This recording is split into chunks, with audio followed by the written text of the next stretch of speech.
Hello and welcome to your in-depth weekly horoscope for week commencing the 16th of January for the Sun or the Ascendant. Thank you so much for joining me. I'm going to give you a broad overview of what to expect before diving deep to give you in forensic detail all the key influences for each of the 12 zodiac signs. If you're a returning viewer, thank you so much for joining me once more. New to my channel, it's great to have you with me, and I'd be honoured if you'd subscribe. Please click or tap on the bell notification symbol. Now this week is very powerful. The Sun is side by side with Pluto for the whole of this week, but across two different zodiac signs. And this is very symbolic because for the last 15 years, Pluto has been making its way through the sign of Capricorn. Capricorn is very much about the established order, big business, big government, big organisations, but big money. Now, the sign of Aquarius is much more about the collective, but also individuality. There's a duality in the sign of Aquarius. Pluto is about transformation. And because it's getting to the end of its journey in Capricorn, which is going to happen basically in 3 stages, it will finally move fully into the sign of Aquarius on the 19th of November 2024. But of course it goes there for 11 weeks this year, 38 weeks in the following year. And what we're seeing is a big shift. And that really starts to show itself this week. This is why this week is so potent.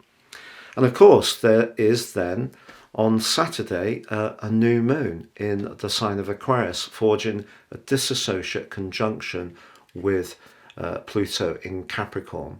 But that Plutonian energy can reveal secrets. It's also about deep power that's not necessarily very obvious. It can be about more sinister activities, of course. This week also sees Mercury go direct on Wednesday, Uranus direct on Sunday, but Mercury doesn't emerge from its post-retrograde shadow until the 7th of February. But it does forge a beautiful alliance with the North Node this week, which can be helpful, but a much less helpful one with Mars. Mars now going forwards in the sign of Gemini is quite an impatient, direct energy when it comes to communication, which Mercury governs. So Mercury in the more business-like sign of Capricorn is just saying in this quincunx with Mars that we need to be very sure that we're not jumping to conclusions, making hasty assumptions, or even expressing ourselves in rather an impatient way. Also, from the middle of the week to the end of the week when they become exact, Venus edges into a conjunction with Saturn. Because they're both in the sign of Aquarius, this can be a real test for certain relationships.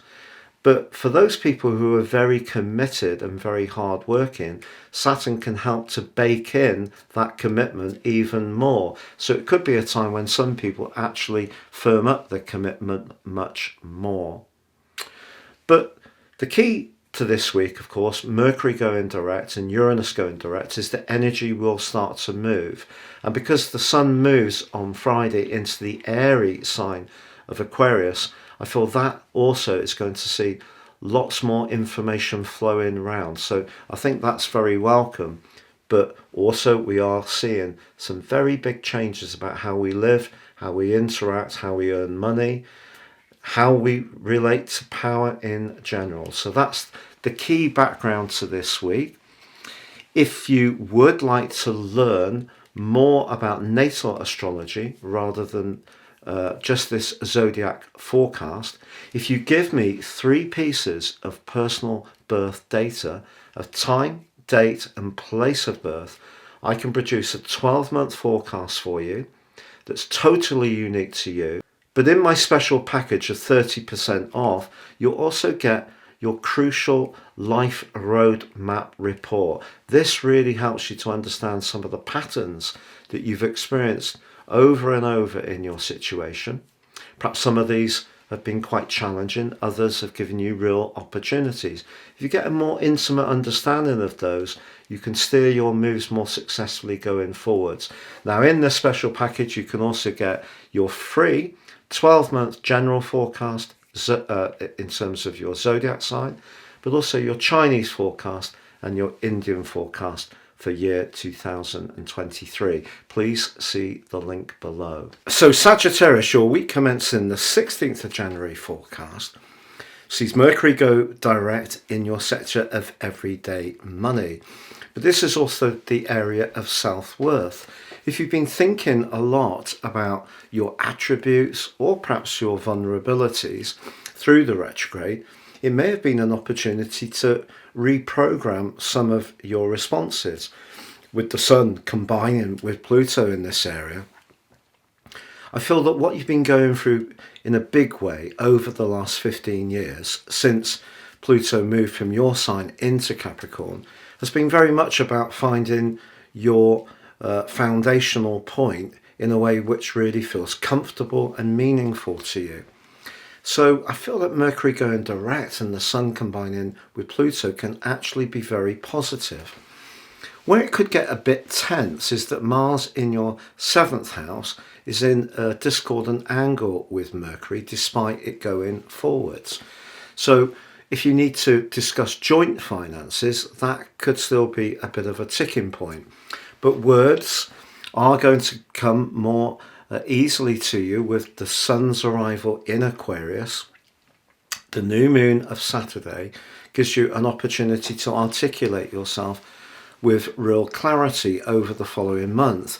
But I think it will be a case with Venus combining with Saturn of finding just the right balance between sincerity, in the case of Saturn's wanting you to be really authentic, but just delivering the message with that deftness, that delicacy that Venus can help you with.